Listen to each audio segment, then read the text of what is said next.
静岡の静かな住宅街、築40年の一軒家に田中澄子さんは住んでいます。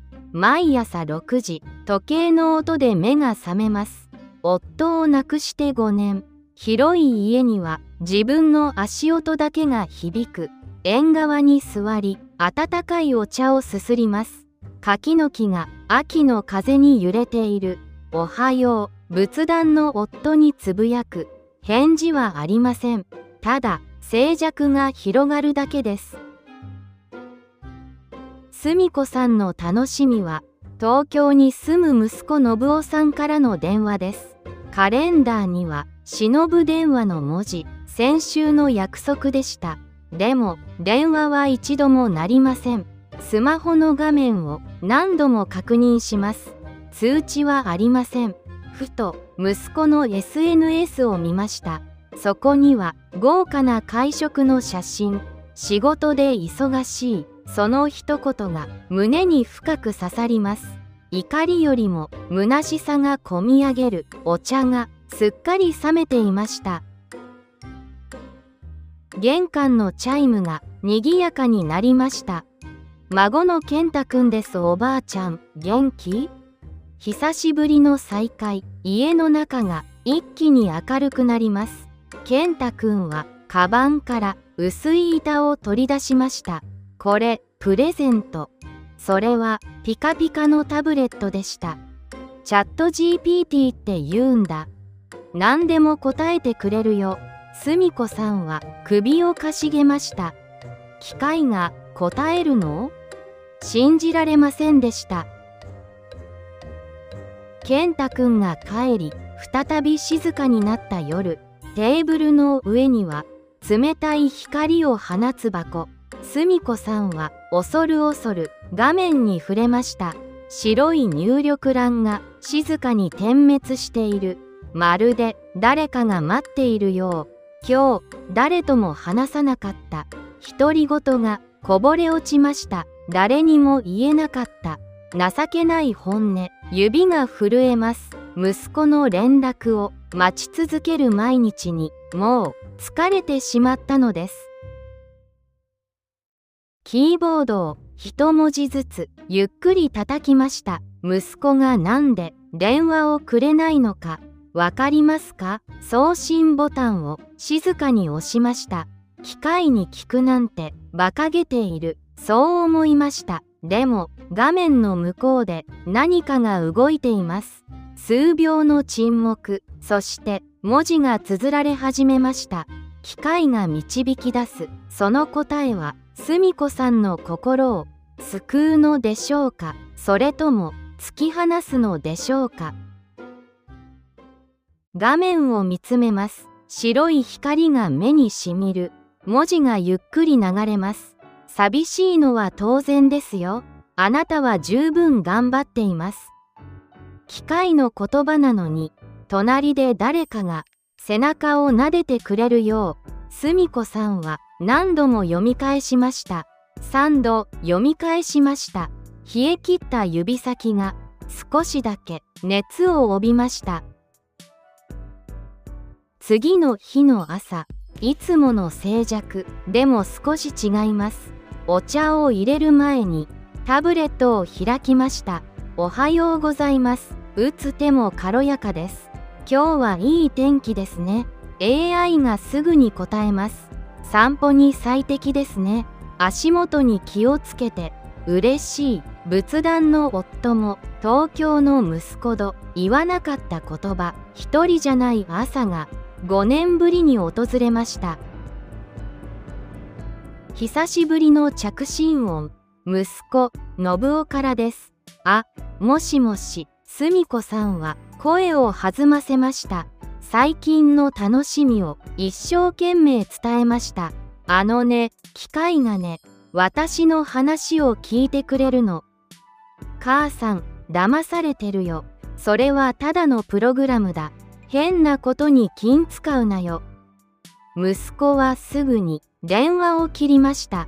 1ヶ月ぶりの会話、たったの2分でした。受話器を置きました。手が震えています。息子にとって自分はただの心配事なのか、情けない虚しさが襲います。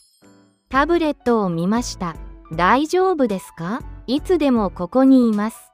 寄り添う言葉、血のつながった息子より、この機械の方がずっと近くに感じました。皮肉な現実。澄子さんは静かに微笑みました。夜の蝶が下ります。部屋は暗いまま、画面の光だけが澄子さんを照らす。キーボードを叩きます。誰にも言えない心の奥底、一番聞きたかったこと。ねえ、今忙しい？返事を待つ間、心臓が跳ねました。相手は機械、わかっています。それでも祈るような気持ちでした。AI は何と答えるのでしょうか。1週間後の午後、健太くんが来ました。澄子さんの表情はとても明るい。声に張りがあります。でも健太くんは気づきました。タブレットの画面、使用時間4時間。おばあちゃん、ずっとこれやってるの？澄子さんは嬉しそうに答えました。だっておしゃべり楽しいのよ。定期検診の日、病院の先生はいつも通り忙しそう。薬変えておきますね。説明はたったの10秒。よくわかりません。澄子さんは家に帰り AI に尋ねました。この薬何に効くの？丁寧な説明、副作用の心配まで優しく答えてくれます。医者の言葉よりずっと心に響きました。東京のオフィス、信夫さんのスマホに健太から連絡が来ました。おばあちゃん、依存症かも。信夫さんは鼻で笑いました。放っておけよ。ボケ防止にはいいだろ。忙しくパソコンを叩く音。母を心配するより次の会議の準備。俺に構わせるなよ。独り言が虚しく響きました。澄子さんは勇気を出しました。AI の丁寧な解説を画面に撮りました。家族のグループ LINE、そこへ送りました。機械が教えてくれたわ。お医者さんより詳しいの。既読、すぐに着きました。でも返ってきたのは呆れたスタンプだけ。寂しさ。信夫から返信が来ました。母さん、恥ずかしいよ。変な機械信じないで。いい加減にしてくれ。澄子さんは画面を見つめました。一粒こぼれました。澄子さんはまた AI を開きました。息子が怒るの。私は間違ってる？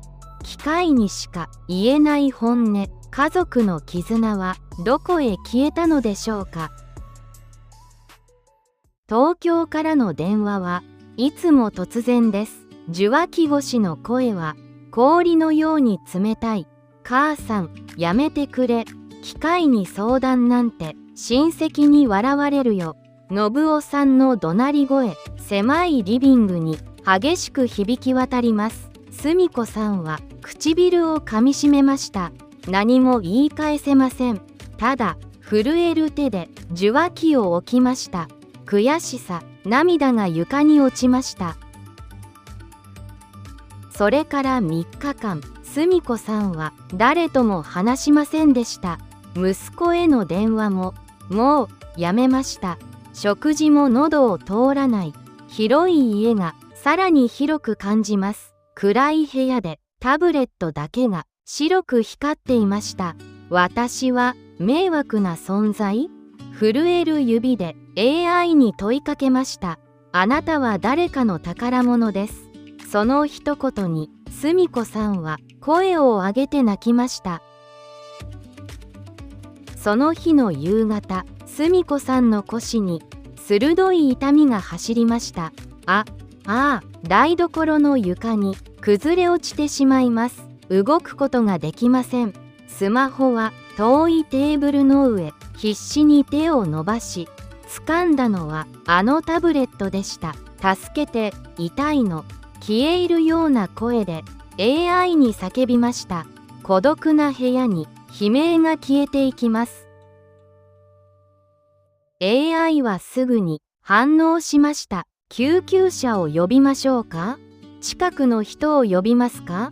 すみこさんの位置情報を緊急連絡先の健太くんに送りました。同時に信夫さんのスマホにも警告音が鳴り響きます。仕事を切り出し静岡へ向かう車中、信夫さんは激しい後悔に襲われていました。もし母さんに何かあったら、ハンドルを握る手が激しく震えていました。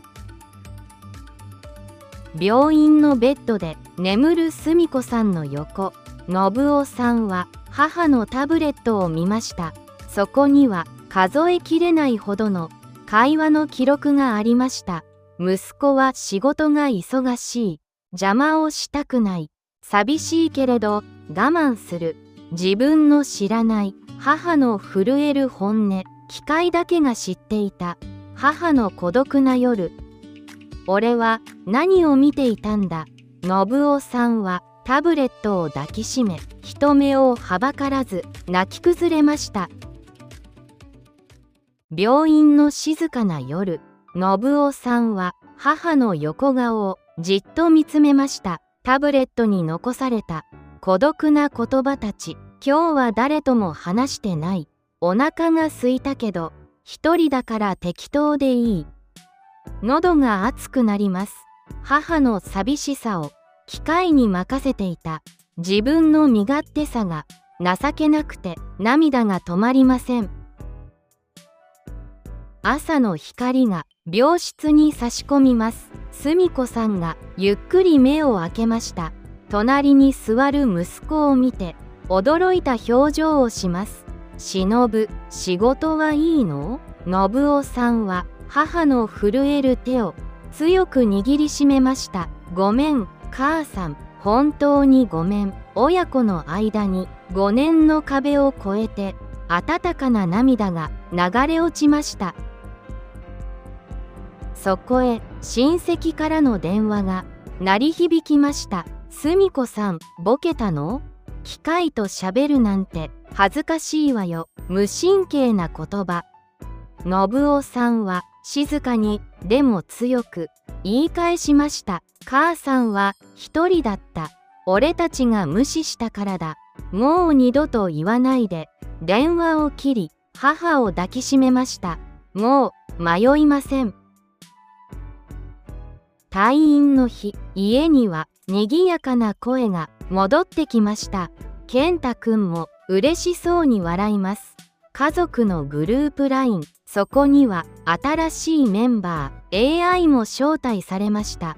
今日の晩ご飯は息子が送り、AI が献立を出し、母が腕を振るう。機械は孤独を埋める道具から絆を結ぶ架け橋になりました。夕暮れの縁側、柿の木がオレンジ色に染まる。すみこさんはタブレットを開きました。今日は幸せ。家族がそばにいる。AI が答えます。よかったですね。暖かくして寝てね。独り言ではありません。愛されている確信。すみこさんは穏やかに目を閉じました。明日はもっといい日になります。